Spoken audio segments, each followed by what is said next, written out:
All right. Sorry, judges, do you want to do some like housekeeping and intros before we get started, or do you want to get right into it? Yeah, let's just go, you guys can just go around, introduce yourselves. Sure. So for government, Sandra Deutsch from Aragon is going to be the first speaker. And I'm Isha Gupta. I'll be the second speaker from the government from Aragon. I'm Ashwin. I'll be the first speaker for the opposition for Horace Mann. And I'm Emily, and I'll be the second speaker for Horace Mann.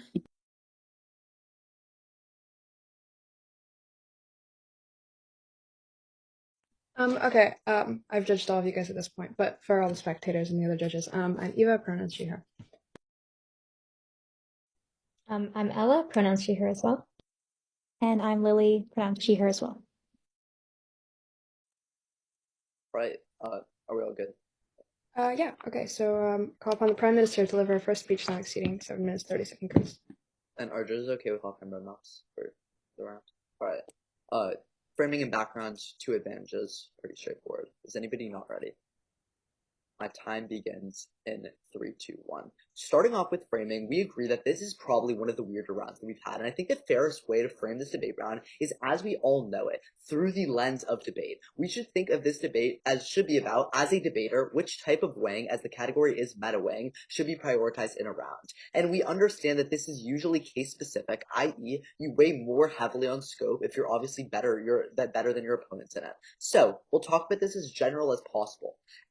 If you're giving a PMR, which would you spend more time on? Time frame or scope? For some definitions before we get into it, scope is going to be the extent of the area or subject matter that something deals with, or to which it is relevant. In debate, this looks like the number of people who will be harmed by an action, i.e. a bomb drops, this many people die.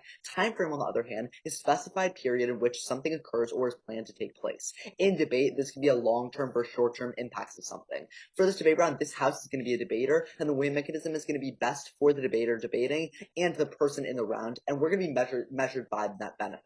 That being said, let's get into the advantage number one. That being, what is better for education? The warrants are as follows. Number one, real-world experience. The point of debate is primarily learning. We see that policy debate, for instance, allows people to model real-world scenarios. In the nationalization round, we talked about the feasibility of making industries nationalized. The issue here is that fiat inherently diminishes the role of time frame. If we assume things get passed, we don't dig into how of them actually get passed or how long they take. There is simply no room for flexibility and creativity. Bills almost always go into effect 90 days after passing. There's no room for debate over that. What is more important is who those bills impact.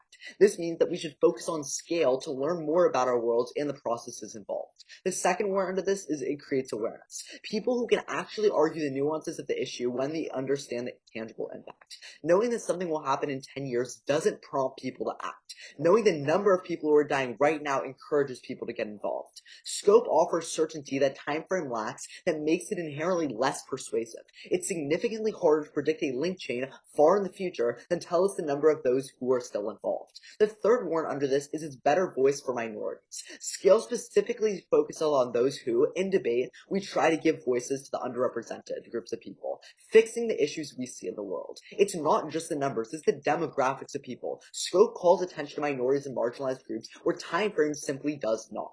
The fourth warrant under this is time frame doesn't respect realistic restraints. How many times have you heard a debater argue that, we'll build a new space station by 2035?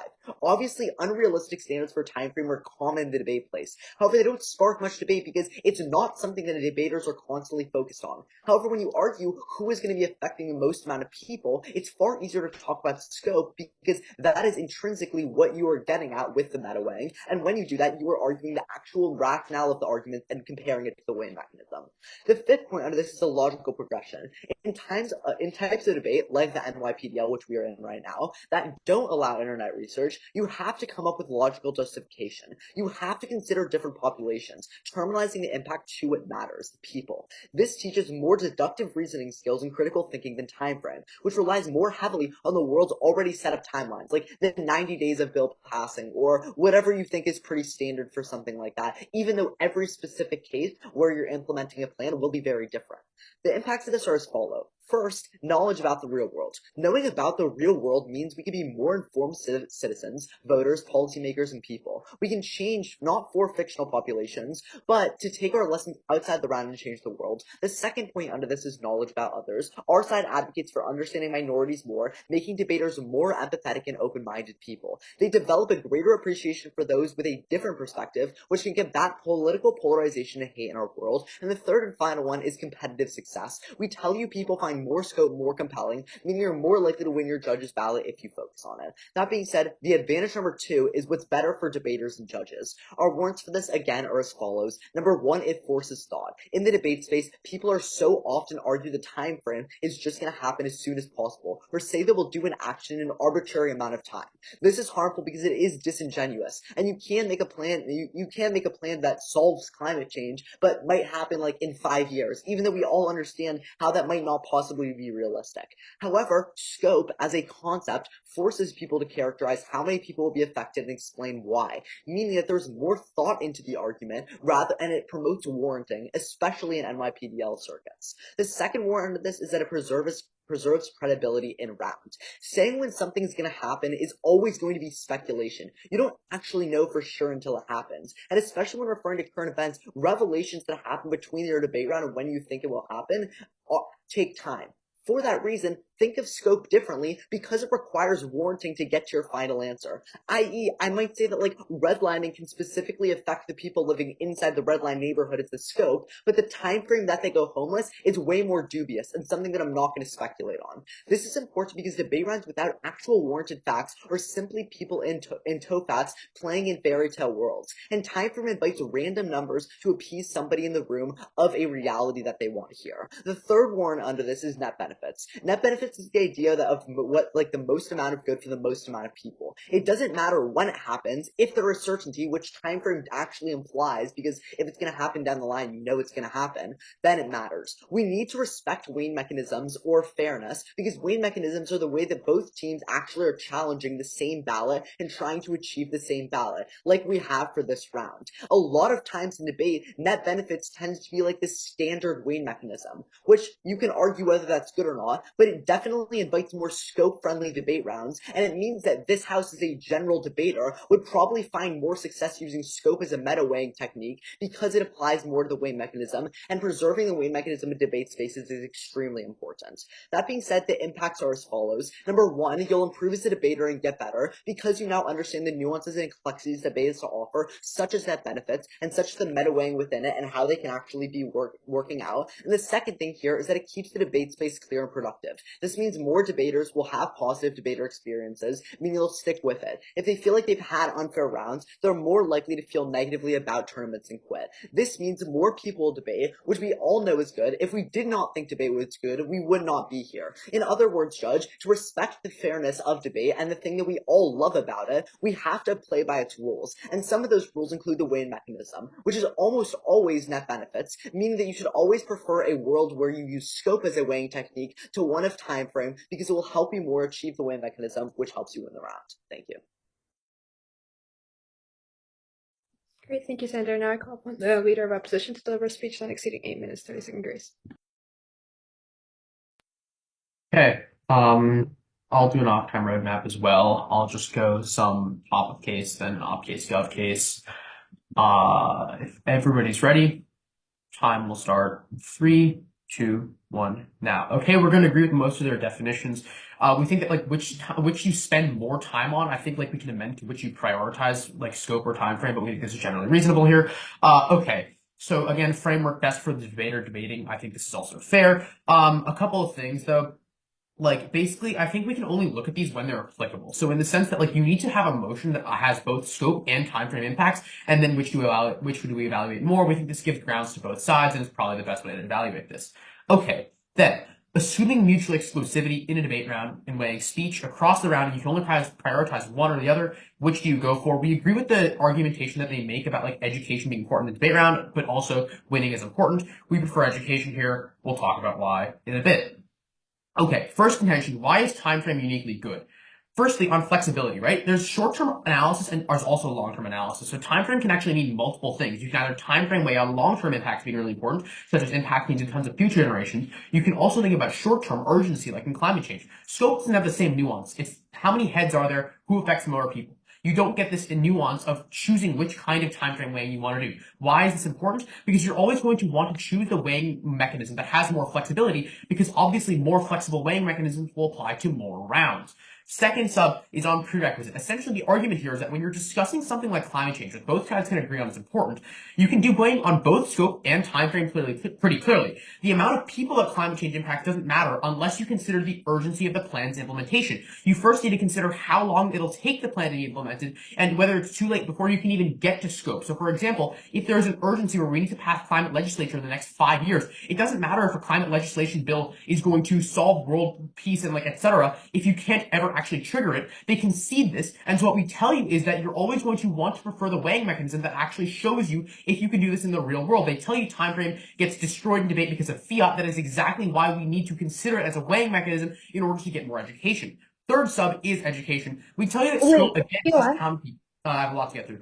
Time frame allows for more educational discussions around things because you're fundamentally able to consider things through a period of time. Obviously, debate is important to teach people things, and the number of people affected by something doesn't really matter as much as the time frame in terms of the debate perspective. Why? Because of critical thinking. When you weigh on time frame, you are forced to consider short-term versus long-term, which means you are already doing more critical thinking than just deciding, okay, who has more people, which number is greater than the other, right? You're obviously going to be able to present it better in your speech as a result because you have a better understanding of how this works. Fourthly, we tell you time frame is actually inclusive of scope because long-term it impacts people exponentially more because you consider time, you consider throughout time how many people you affect. Effectively, what we're saying here is that long-term scope or long-term time frame weighing is simply inclusive of scope in the sense that you say, yes, sure, there's a smaller short-term impact, but long-term, this is better. Obviously, you're going to see time frame as basically a prerequisite to scope in that case. Scope effectively becomes a subset of time frame through long-term impacts. Thus, we can kind of take a lot of government's offense here. Second contention, why is scope bad? Three reasons. Firstly, because it's not nuanced. Scope is just the most people. That's it. There's no additional layer of analysis behind it. If I decide to help 100 people get $1 or 10,000 people get $1 or 100 people get $1 million, scope will tell you, hey, vote the 10,000, there's more people. Time frame doesn't tell you to do this. It says there are multiple ways to go around this and forces which you prioritize. Do you prioritize urgency? Maybe the 10,000 people need $10 to save their lives. Maybe the 100 people can do so much with this $1 million long term. There's more nuance to that than simply, oh, 10 is less, 100 is less than 10,000, therefore vote for the 10,000. There's so many more ways you can consider emotion, and thus, if you're looking to this, you're obviously going to want to prioritize time frame. Second, we tell you scope does not imply solvency, right? If there's a problem, scope is effectively a band-aid solution. Sure, it impacts people, but at the point that it doesn't need to intrinsically solve the issue, but just marginally impact them, there's no point to it. Again, look to time frame. You have to consider the effects of problems over time, so it definitely implies some degree of solvency if your solution works 10, 15, 20 years down the line, or if it works at all because you actually gain the access of urgency. Scope doesn't tell you this. Scope tells you, go give a person $1, a nickel, a cent, whatever. It doesn't matter as long as you help them. That's all that we care about. It's far more simplistic. It's far worse as a result, and you don't get solvency, whereas you uniquely do under time frame. Third sub is that it encourages worse debate because it's lazy. We think that it's on net lazier debate to simply say, okay, we're weighing on the number of people impacted rather than actually thinking through how the plan will be enacted in order to affect different groups of people, how long the plan is going to take to be enacted, how long the plan will be in effect, and actually how long your impacts are going to have. Rather, time frame forces you to consider an extra dimension rather than just counting heads, right? There's so many more things in time frame than just literally considering how many people do we affect, how many people do the opponents affect. Thus, you're always going to want to prioritize this because it encourages better debate. It's less lazy. You're always going to see more weighing in the sense that time frame allows for greater nuance within a meta weighing clash. This is tremendously important because if somebody gets up and says we're weighing on scope, the opposing side to them is just going to say, no, we affect more people. Why is this bad? Because time frame gives you the unique opportunity to for one side to get up and say we weigh on long term, and then the other side to get up and say we weigh on short term. Thus, intrinsically, you're going to see more education as a result because you can literally compare time frame to itself in a greater level than just saying who affects more people. Always prefer time frame there.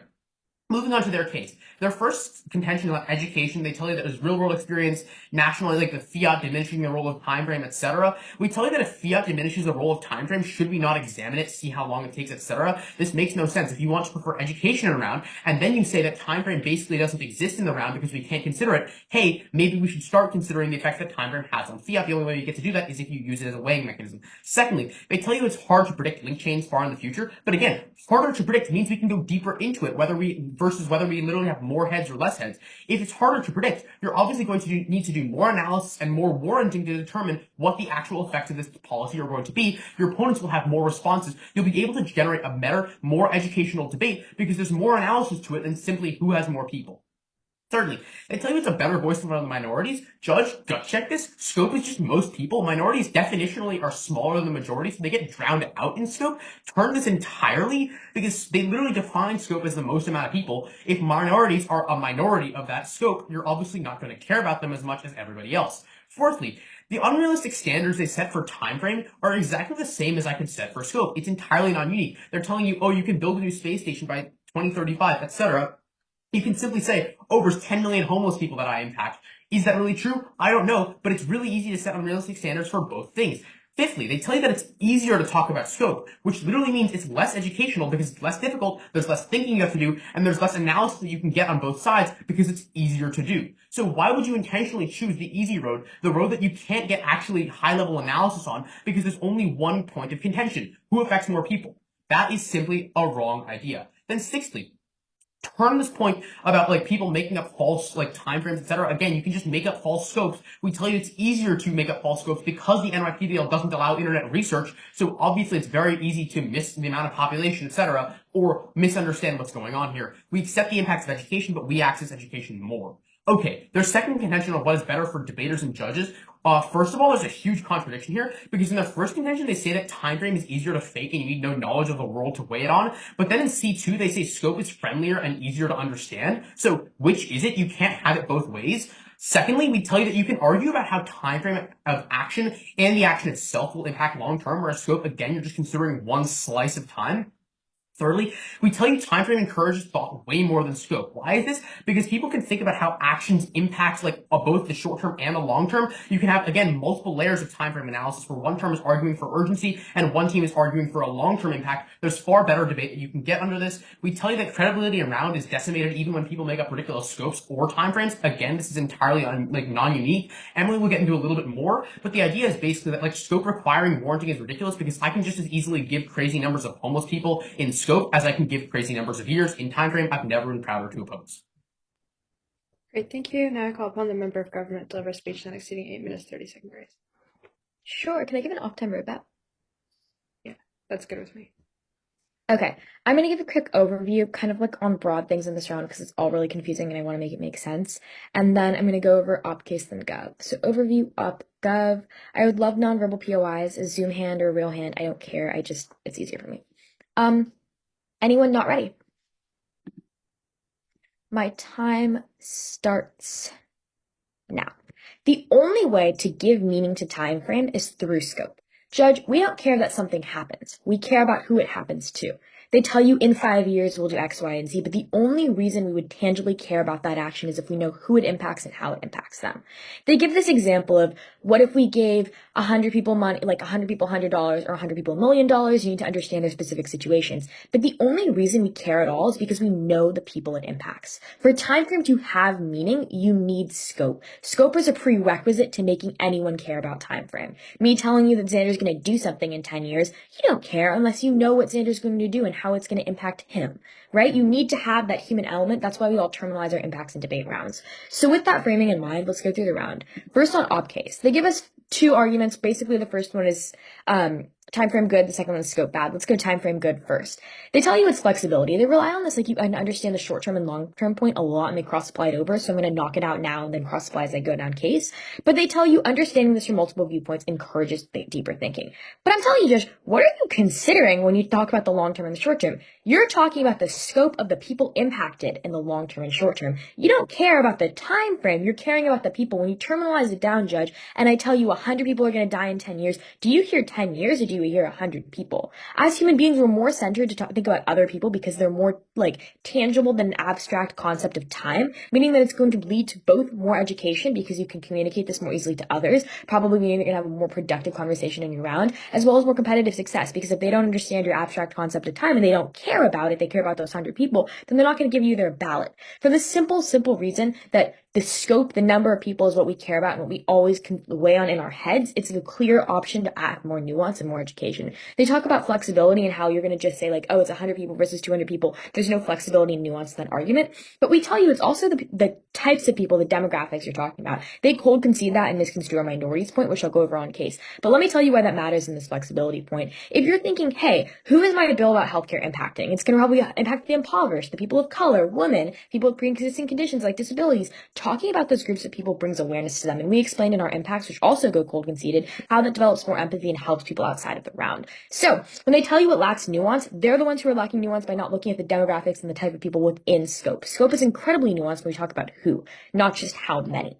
Beyond that, they talk about how it's more flexible, it applies to more rounds, but I think they agree to our framework about like a specific round, which would you prioritize in, so that's not topical. Then they tell you urgency matters, like climate change. But debaters opt simply towards fabricating timeframes and assuming times based off of realism because people don't understand how the world works. I don't know NASA. I can't tell you how long it would take to build a space station because I don't have that specialized knowledge. But I can tell you that if we all moved to space, that would be the entire population of the Earth being benefited. Because I can make more credible comments about scope because it's easier for debaters to understand with our limited knowledge bases. Why does that matter? Judge, you know different things than I do. You have a different knowledge base than I do. But if you can break down the why in a way that allows me to interact with it, we can both learn more from the debate. Timeframe takes more specialized knowledge to interact with. You need to know about space stations and NASA to talk about that. Whereas to talk about who's going to be impacted by moving to somewhere else, we all need about similar levels of knowledge to interact with that argument. You can cross-apply that into everyone sticking with debate stuff of the impacts of our second contention that we read. Okay.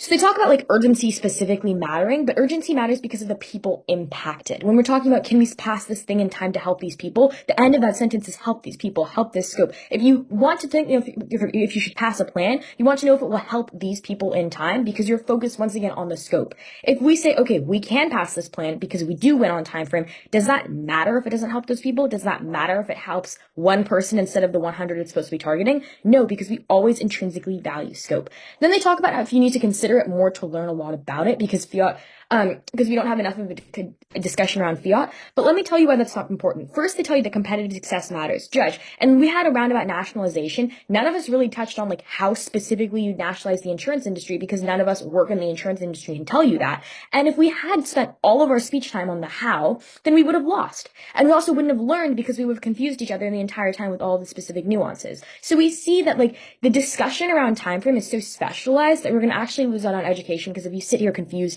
you're going to quit debate, you're not going to have a good time, you're not going to take those lessons outside of the round. Okay.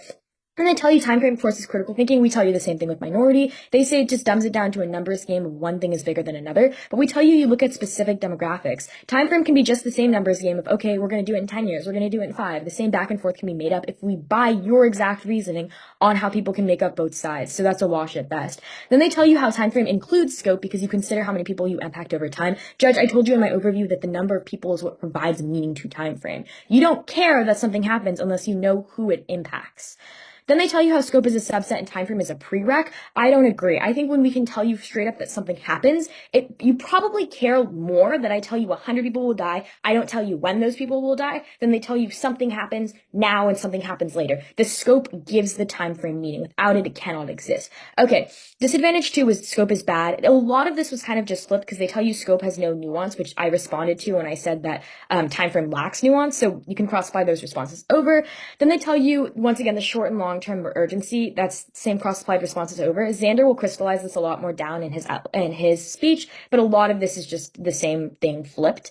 Then they talk about how scope doesn't apply solvency, but neither does time frame. Because if we look at the fact that we're talking about things in so long in the future, we have less certainty when they happen. When we're talking about the long term, if we're focusing on those philosophical discussions, we're more likely to ignore the short term. So this sort of discussion takes away from the main focus of debate, which is the people. When we terminalize our impacts, we bring it back down to the people. To have solvency, we have to focus on the people, which is scope. Then they talk about how you don't need to, how you don't know if you need to know if you can do it in time or do it in the future to solve the issue. You need to know if it's going to impact the people, Judge. Your solutions need to impact people to have some sort of impact, which is a truism, but it doesn't matter if the time frame, if it has no impact.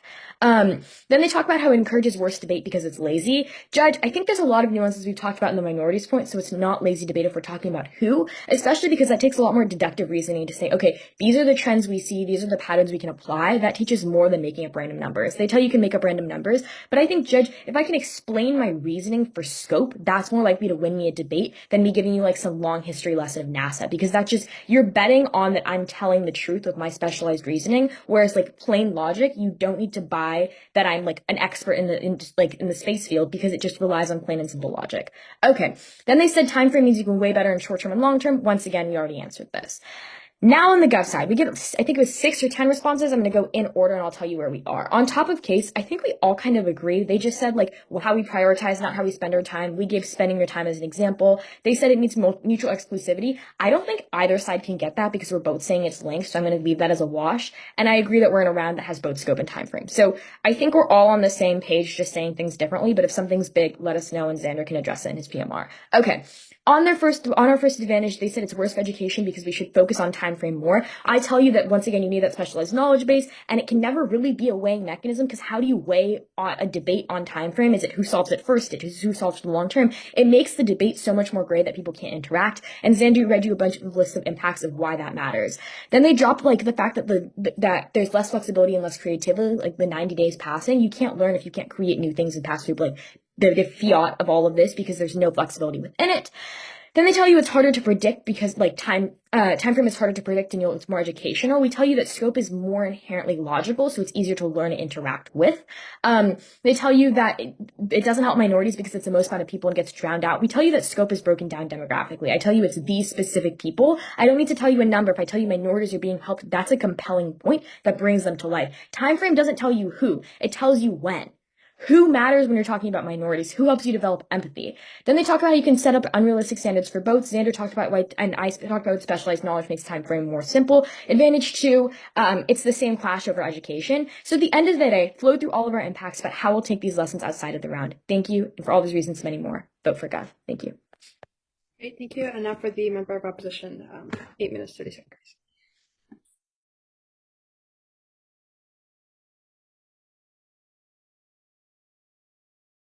Okay, great. Just gonna get out my timer.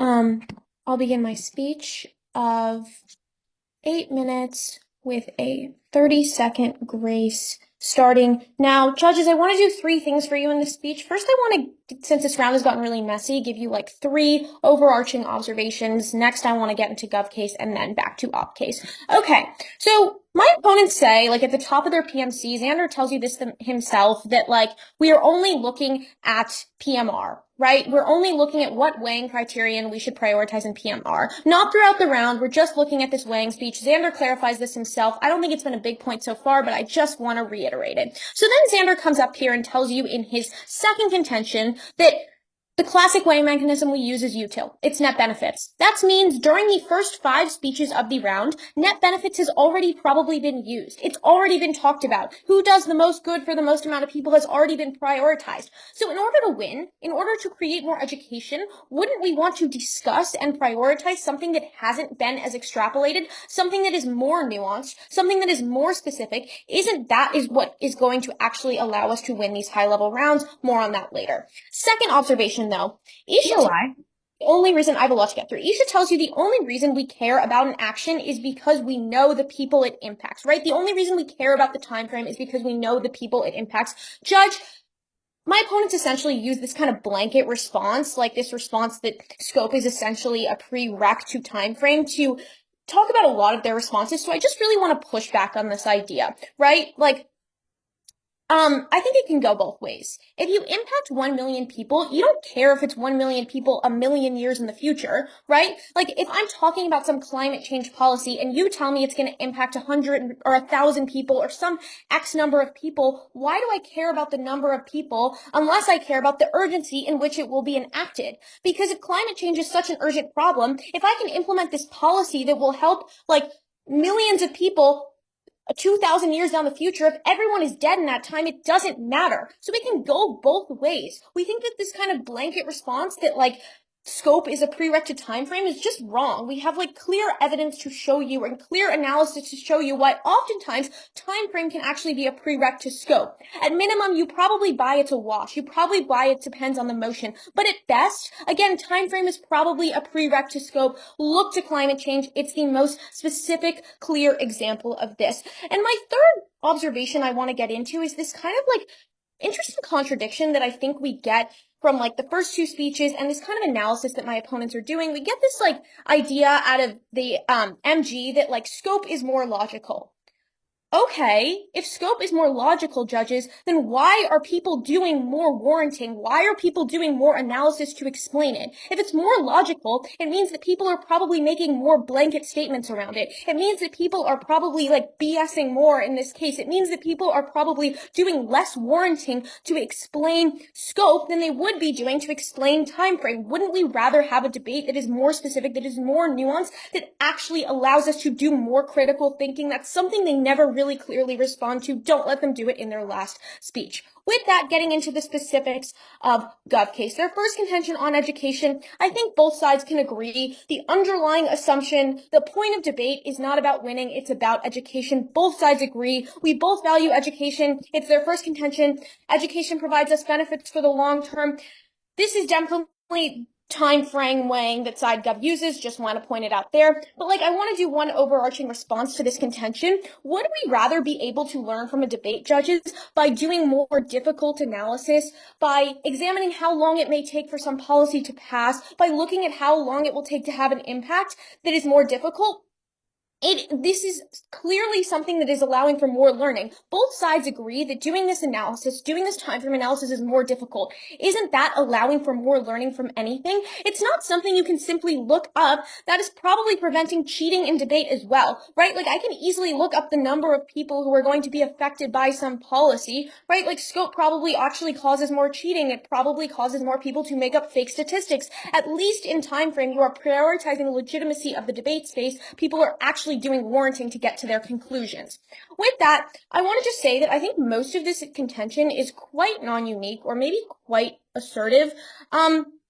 There's kind of this idea that like people can make up false time frame versus scope. Judges, I want to really push back on this idea. My opponents keep talking about this idea that people are always making up fake false time frames. Judges, how do you make up correct scopes? Like how do I know how many people some policy is impacting? It's the same logic. It goes both ways. How do I know that X climate change policy is going to impact 100 people? I don't understand how that is more real analysis. I think you can go both ways. I think there's the same level of faking, right? Like NYPDL doesn't allow for research. We're using our brains. We're using logic.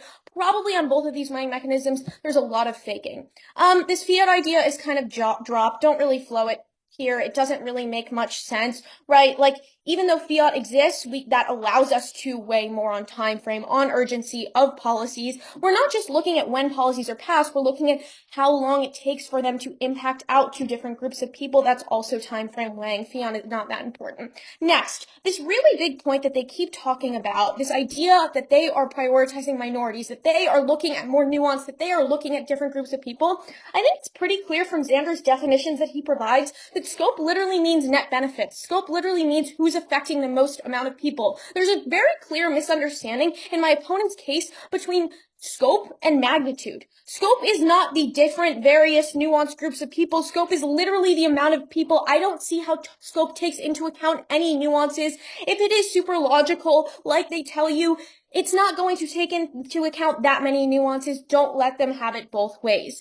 Actually, I think if I can talk about how some climate change policy in 1 year will impact out to X group of people and how in 2 years it will impact out into Y group of people, that probably does more specific, nuanced time frame weighing on different groups of people. With that, getting into their second contention of what's better for debaters and judges, again, just like this blanket response that if we're using net benefits, if that's the usual weighing mechanism, why do we have to focus on scope or that same idea in PMR? This is kind of a concession that people are already thinking about net benefits. In order to prioritize education, in order to prioritize winning, which both sides want, you should probably look to something else. Next, this idea of who helps the debate space more. Judges, is it really the weighing mechanism that is clearest and easiest to understand? We probably think it's the one that's more nuanced, the one that allows for more critical thinking in order to actually help novices, in order to actually win more. Maybe in the short term against bad debaters, using scope is great, but in the long term, using time frame, using something more nuanced is probably so much better. It's probably going to allow you to actually help people more and allow you to win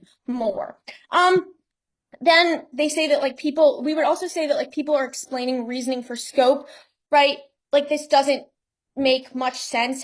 If everyone understands scope, again, you have to reason through it less. There's probably less reasoning being done. This is probably allowing for less education.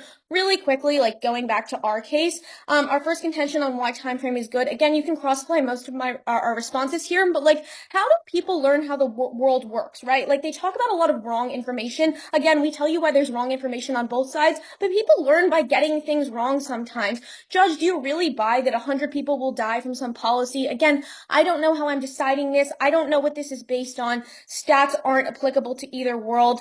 Maybe I memorized some stat. That's not exactly great debate. Finally, going into my grace period on education, they say that discussion on time frame is too specialized, so you lose out on education. We would say that specialization is how you actually obtain education. Cross-apply the other responses I give you for all of these reasons, for who has a more nuanced debate both in the short term and in the long term, and allows the debate space to succeed both in the short term and the long term. I strongly oppose and urge time frame weighing. Thank you. Okay, great. Now for the last opposition speech, I call upon the leader of opposition to deliver a speech not exceeding 4 minutes of 30-second grace period. Okay. I'll give a brief off-time roadmap. I just want to clarify the broad themes of this debate. I'll give some general top-of-case observations and then weigh the debate.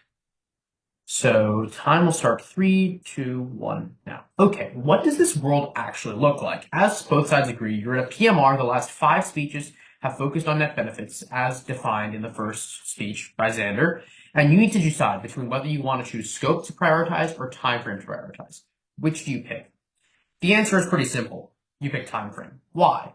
Because Xander tells you that we're only looking at what weighting criteria you should prioritize in PMR, not throughout the round, not throughout anything else. It's just this weighing speech. So when he tells you then that the weighing mechanism is already util, that it's already net benefits, which as Emily so clearly lays out is most benefits for most people, the second half of that phrase, most people, is scope. So in some sense, you've been talking about scope for the last 5 rounds of this debate. So then what does the 6th speech add to that?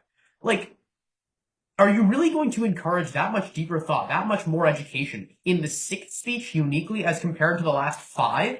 Obviously, you've looked at scope already. They kind of tell you that it's easier to interact with. It's more friendly towards debaters. It's been talked about a lot. So to win or to learn, don't you want to not talk about the old same concept, but talk about something new, something interesting, something different, rather than just an algorithmic response to a debate by following the same formula that's been used for the last 5 speeches? Obviously, you're going to want to do something different.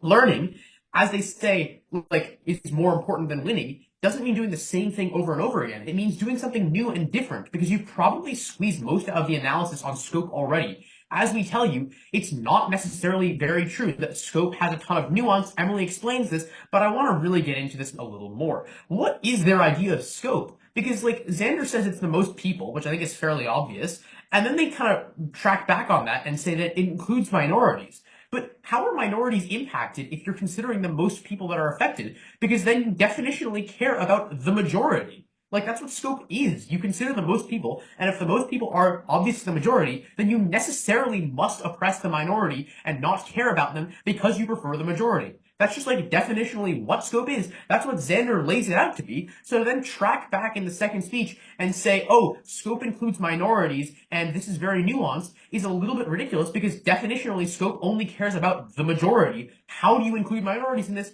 I don't really know.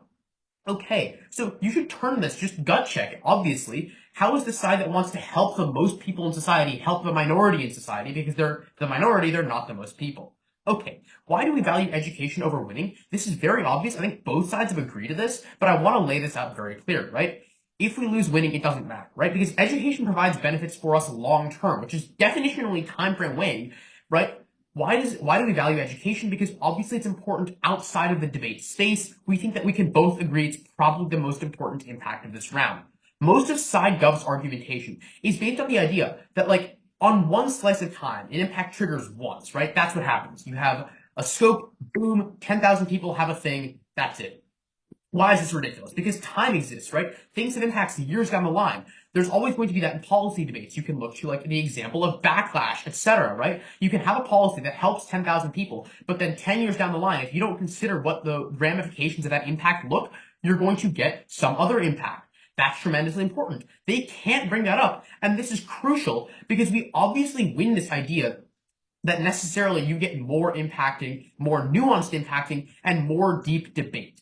Okay, so but you're always going to prefer side opposition's argumentation here purely on, like, the level of increased education debate, but we also increase the improvement of the debate space in the long term, because by helping novices improve, by helping them to see difficult material, think about things they haven't thought about before, or things that are not formulaic, like the net benefits that, like, the half of the net benefits that Xander lays out scope to be, you're always going to prioritize our side again, because we introduce these novices to a new and novel form of weighing that is not the traditional scope plus magnitude, net benefits, whatever, yada, yada, yada. You're always going to see more creativity, more learning, and overall a better debate space where debaters can consider more things than just who is affected and how many people is affected. I've never been prouder to urge an opposition ballot. Okay, thank you. And to close off the speech, Prime Minister for a speech not exceeding 5 minutes, 30-second grace. Yeah, quick off-time roadmap. I'm going to be going down some stuff said within the block that I think should address before weighing down to voting issues as why you can't be voting government in this round, and why you can't vote all, and 4 independent ballots for SideGov. Is anybody not ready? Okay. My time starts in 3, 2, 1. Judge, at the end of the day, the way that you have to evaluate this round is who protects the sanctity of debate and the fact that the weighing mechanism is the way in which debaters can argue. The answer to this lies within the second advantage, where we tell you that net benefits, a reliable debate framework frequently seen, collaborate with scope extremely well and time frame poorly. Understanding scope will create better weighing mechanism debates and invite more commentary on net benefits, but time frame is simply not relevant to this. The impact is by respecting the debate space and the notions of weighing mechanism, mean that more debaters and more novices are able to engage in debates because they understand what it is that both teams are fighting for. If for 5 speeches we came up here and talked about about net benefits, and then the final speech someone brought up time frame, it would ruin the education because now someone's talking about something completely different, but also we tell you to prefer depth over breadth, as I'll get into one second. That being said, let's look over some of the claims that we get from the block. Number 1, Emily gives this PMR reasoning, but misunderstands the top case. As issue senator MG, that's one example. Obviously, you'll prioritize scope or time frame throughout the entire round. That PMR is just a scenario to apply the mutual exclusivity they proposed. If anything, if you bring up all these new points about time frame in the PMR, that's not allowed and would be a PO. The second thing is that then we get back to this back and forth analysis about what a prereq is to the other, but cross-play all of issue's overview. You don't care about something happens sometime. You only care that it happens to someone. I don't care if climate change happens in 10 days if it only affects one person. The third thing here is that we talk about this cheating/BSing angle. That's why time frame is worse. We tell you that time frame relies on more specialized knowledge for a field. And Emily agrees. If you need to know all the specifics to interact with debate, that'll push out not only novices, but any varsity debater out of the round. If I tell you all these hyper specifics about how insurance indices would be nationalized, how can I interact with my link chain without knowing all the technical stuff of what it's like to work in an insurance field? Where, as Emily says, that scope is more logical, meaning anyone is able to interact with it, and we actually get accessibility to novices. To the point where both sides agree that scope is easier to actually access, we win novices on the fact that any novice would prefer side government in this debate round, since it's way easier to access and you don't need specialized knowledge. That being said, side op gives 3 reasons why scope cannot be the best. First, that bringing in time frame allows for more breadth. That time frame is a prerequisite to scope, and they give this example of climate change, and that scope being more logical means blanket statements can just be made. Starting off with Emily's point on time frame allowing for more variety of debate. Prefer depth over breadth for a couple of reasons. If you bring in time frame in the final speech of the round, you aren't accessing any educational impact, because the opponents cannot clash with you. It is the final speech of the round, meaning there is no education. It's just you talking. Further, by that deeply discussing net benefits is more important because it is standard debate, and deviating from the Wayne mechanism is hurtful, as now both sides are two ships passing in the night, and they're not actually talking about the same thing. The Wayne mechanism is what brings teams together. Therefore, as both sides acknowledge that it's almost always net benefits, as it is in this round, you have to say that scope is going to be more important. Second, the reason why time frame is not a prereq to scope is that you can take climate change. As I said earlier, I don't care if it happens in 10 days if it only affects one person. By this argument, it's a wash, Judge. They're probably both not dependent on each other. It's kind of chicken that.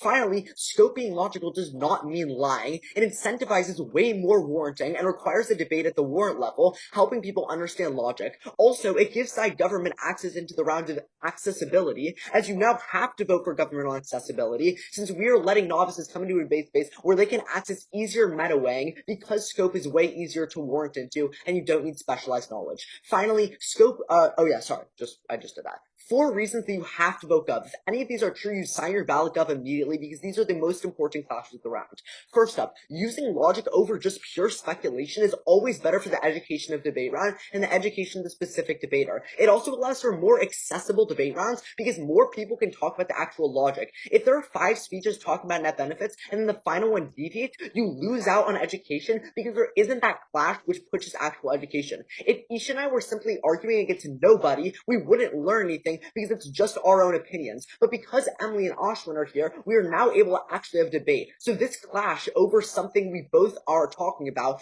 is what's important, and that is only brought on by the Wayne mechanism. The second thing here is respecting the value of Wayne mechanism. Without a Wayne mechanism, people leave debate. We tell you that net benefits are almost always going to be the Wayne mechanism, therefore you have to prefer it, and you have to prefer the accessibility that scope implies. There's no reason I should be talking about time frame right now, because that has nothing to do with the Wayne mechanism I brought forth, and it wouldn't contribute to the debate in any means. At that point, you cannot evaluate. The third thing is that it protects the minority in debate. They have this whole talk within the LOR about it, and how that doesn't make sense because theoretically you want to appeal to the majority. That is not actually true, because you actually also have to include minorities in that and show how your plans are respecting the minority. Therefore, you actually do contribute to that, and you help bring in the minority to the debate round where they might not have had the voice in the first place. The final point here is look over the drops, net benefits, logical progression creates awareness. For these reasons, Judge, you have to respect accessibility and you have to vote Gov. Thank you. Great round, everybody. Okay, so me and the other judges are gonna go put in our belts, and we'll be back. Thank you guys so much. This was so much fun. Thank you, Sure, judges. guys. Yeah. Thank you. Good round.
Okay, all the ballots are in.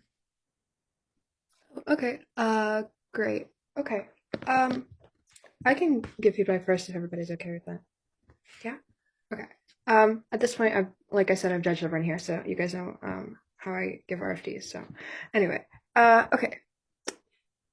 So Xander, PMC. I'm just gonna like say like really quick like two things that I'm not gonna vote on because it's like my own personal ideas, but I feel like you could have had a lot cleaner ballots if you had incorporated these ideas. I don't know how helpful it's gonna be, but I have the urge to say it. So I think you could have talked about how like the judge like for in terms of winning, like what's more likely to make you win a debate round is like people kind of like care about like not like instant gratification, but like people care more about like the ramifications that like happen now. So like even if like there's a time frame argument that something is going to happen in the long term, the judge is like more likely to be influenced by something happening now just because of like human brains, psychology, instant gratification, whatever. I just think that you could have won like your whole point about like what kind of weighing are you more likely to be able to lie about and like get away with. By saying that like you can make something that's unrealistic that isn't technically a lie. So like for example, I can say that I'm gonna poison like the like world's atmosphere in such a way that doesn't affect people. Like I can't say that because it's not true. Like that's literally not possible and happening right now. Like if I poison the atmosphere, people are gonna die. I can't just make my plan like, oh, it's not gonna affect people. But like I could make my plan that like in 50 years I'll poison the atmosphere in this way because like technically there's nobody there to just like tell me like no you can't because who knows maybe they invent some kind of like way that you can do that in 50 years or whatever in 49 years. So like that you can say like maybe people are more likely to lie, but like they're more likely to say things just because like nobody can call them out on it because you don't know what happens in the future. Okay. Like I said, not voting on those because they weren't there, but just saying those would have been nice. Okay, contention one. I think you could have done like more connection about like to the impact about your education, like about like reflecting realistic restraints, like the better voice for minorities. Like those are all great points. Not sure why they're under the contention about them having to be better for education because I don't understand like well I understand sort of like the connection between like it being a better voice for minorities and like your own personal education, but I don't like really like get a lot of that explanation from you directly. That's not just in general, this is confusing, but I'm not gonna like go too hard on you for that because everybody's was confusing because it's a confusing debate. The second contention, I feel like you're hold on one second. About like the better for debaters and judges. I wanted you to give like a little bit more of examples or like some kind of like evidence that like scope isn't equally speculative because that was like a huge issue in this round of them saying that scope is also speculative. I'm gonna take a few more like get me more examples of like when or what points like scope isn't speculative and how it's less likely to be speculative than time frame because you kept saying that but I didn't really see like an example like would have really helped here. I also feel like you were talking about like the when type of time frame, like when something is going to happen, or like how long a plan is going to take to like come into action. Like for example, like I can do something in 5 years versus now, but I don't think you really touched on like the different type of time frame weighing, which is like when you're like this impact is going to affect the world for longer kind of way, if that makes sense. Not just that it's going to happen later or earlier. I think that there were some. That's not, I don't really like have too much to say about that. I just think there could have been some points there. Then okay for the LSC. Let's see. Okay, so in terms of the case, I'm gonna be honest. This is just like a general comment, and I don't know like what specifically, but I think that like maybe like you had a lot of stuff that I felt like was like a little bit repetitive, and I know you were trying to get through a lot, so you didn't have like time to take POIs. But I think maybe just like focus more on like what like you can say like less of, sort of, not like because I think that there were points where you repeated yourself a little bit, like repeated words a little bit. But those doesn't mean those words were bad. It's just like you could have taken POIs too, like you didn't have to, not. Then I think like in terms of the critical thinking point, this comes up a lot. I mean, you guys try to win on this at the end, but you gave me like immediately your way to explain that, like which one it requires more critical thinking was by giving me two either or situations and just like trying to like pacify me. So like what you said was it requires more critical thinking to think about whether it's long term or short term than to think about whether it affects more or less people. Like you said that, but you see how those two things are both like does A thing happen or B thing happen? So you basically like boil time frame and scope down to a way where it's both like an either or situation, which doesn't make me see how one of them requires more or less critical thinking. Then like I said, the contention too, I felt like a lot of it was like, and this was called out by the government as well, that like it kind of just felt like a flip-flop version of the first contention. I think like the solvency was like maybe the only new thing that I really got out of this contention. Like I said to Gov, you could also have like brought up some examples using like time frame and how it can be really relevant. I know this wasn't about specific rounds, but whatever. Then Isha, this like won me over, like your speech here like won me over on a lot of issues, but like a lot of the voting issues. So I'm gonna go through that. I think like what you did here that was really like strategic was I think you kind of like rerouted this debate to like a different approach. Like you said the statement that was like the only reason we would care about time frame is like because we care about scope. So it's like if like nothing happens like theoretically in like 100 years and like why do we care whatever. So it's like that time frame is like reliant on scope, and I think that this is a better kind of approach to this debate than like saying like time frame doesn't matter. And I think that in your first speech Xander says that like it's not mutually exclusive. I think you guys could have stuck with like it is mutually exclusive. Like if you can't talk about scope, then you can't talk about time frame. You know what I mean? Like you so making it sound like it's not mutually exclusive is kind of like a cop out that makes this approach a little bit less strong, even though it could have been a really strong one. I think you did a good job like washing their point that it was sort of like a numbers game, because I think you said that they're both numbers games. And I think that you gave a good example with that. I don't remember what it was, but it was good. I wrote that down. Sorry. I think you guys also Ashwin points out this like sort of contradiction where it's like you guys said scope was easier, but then you also said scope was like more logically challenging. I think it's you did a good job like clearing that up and like seeing that that's not what you were saying. It was just about like which is more logical, not which is easier, which I understood from that speech. The final content speech, MO. I do like you said like you went off and like you started talking about how like we want to discuss and prioritize a thing that's like really nuanced and really specific, and I think you give a lot of great warranting to that, and I'm like okay yeah, because at first I was like maybe it's better to take the easy way because winning whatever, but you successfully explained to me that like learning is more important than winning, and also that like to learn a lot more you would want to prioritize these like nuanced and specific things, but I still don't think that you guys in general did enough warranting explaining why one of those things is more difficult than the other. I don't think the other side does either, granted, but I'm just saying that didn't really like, it ended up being sort of a wash for me just to see, like, I don't know if scope is going to be harder necessarily or if time frame is going to be harder necessarily, but Gov does have a little bit of this like whole specialized knowledge things that I feel like you guys didn't really address that well. So because that specialized knowledge is like a very slight hair of a win for Gov, and I think because you spent so much time stressing why it's such an important impact, it ended up like having more of an impact on the decision than I think it should have. Then when you said like if scope is more logical, people are probably doing less warranting to get there. I feel like I don't think that's true, and I think there was a lot of I usually don't like saying like I think or I don't think in RFD, but like a lot of this was like gut check stuff. So I think if you're saying like if scope is more logical, people are doing less warranting, I don't think that that's necessarily true. I feel like it doesn't really make that much sense. I think maybe if scope was easier, people would do less warranting, but if scope is like more based on logic, then it's like you could just have a lot of logic that's just more based on logic, you know? So I didn't really like see that as like, super interactive with what they meant by more logical. I just thought that was sort of boiling down to like easier or harder. Then yeah, like you said, like the nuanced and critical helps the debate space more. Again, bought this, but I didn't prove that you guys necessarily get that impact. In general, towards the end of debate, I consider like who's helping the debate space sort of a wash. I'll say like the one thing that was different later. Finally, like you said, like you don't care about people. Like if time frame is like a consideration, like just trying to prove that like time frame is like more important. But I just like I said, I wish I could go more off of warranting, but it's like a lot of these statements are just like not like really easy to prove because they're just kind of opinionated, they're subjective. So, but I still ended up like I like kind of not just like intuitively wanting to buy this, but I decided not to consider it since it was just sort of my intuitive thoughts about this. But I do feel like if like one person is dying and like or sorry, like if 10 people would die in 10 years, but one person dying today, I feel like most people would choose for the one person to die. Like I think like in most people's minds, scope still matters more. But like I said, it was really hard for like there wasn't really warranting that. Well, not that you guys could have, you did the best you could, but I don't feel like there was like no side like successfully was able to like prove to me which one of them the judge is more likely to care about. But like just saying like intuitively, I feel like that wouldn't have flown to your side.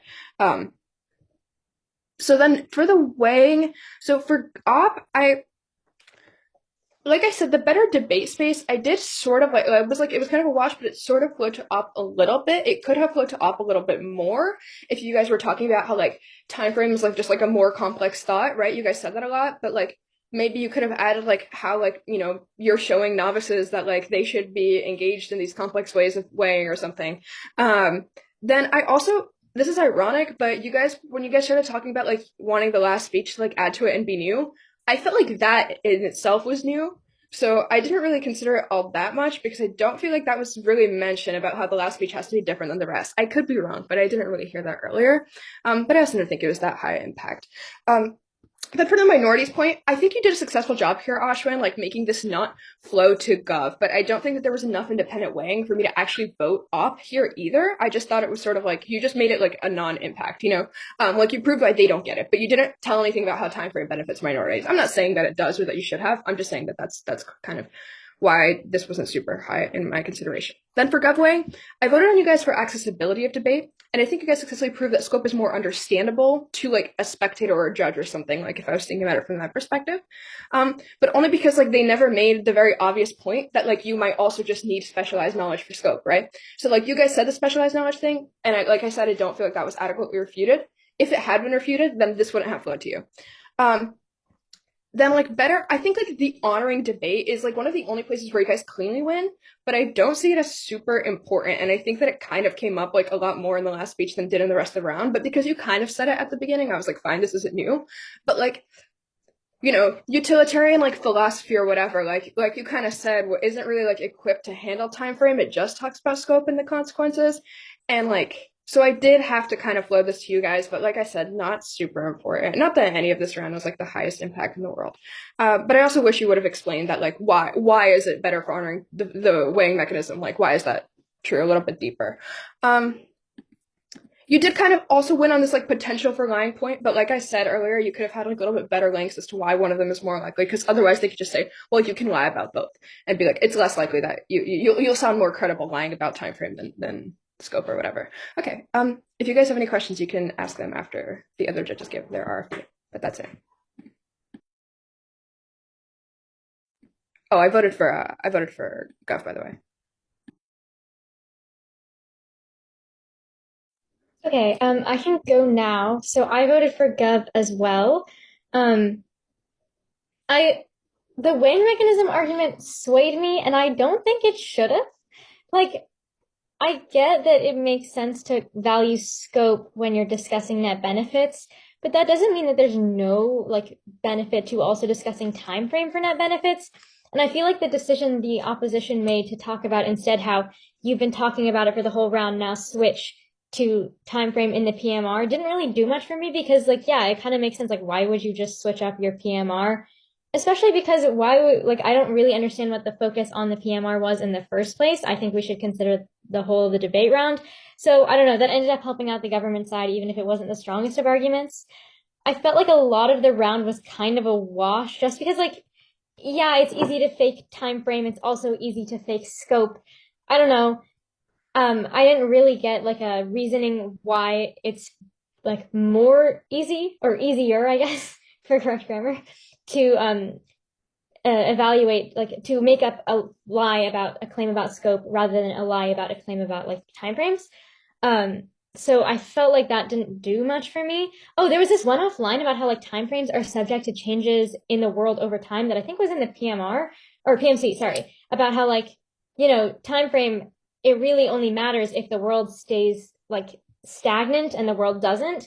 And that kind of helps push me towards the side for scope, because yeah, that's true.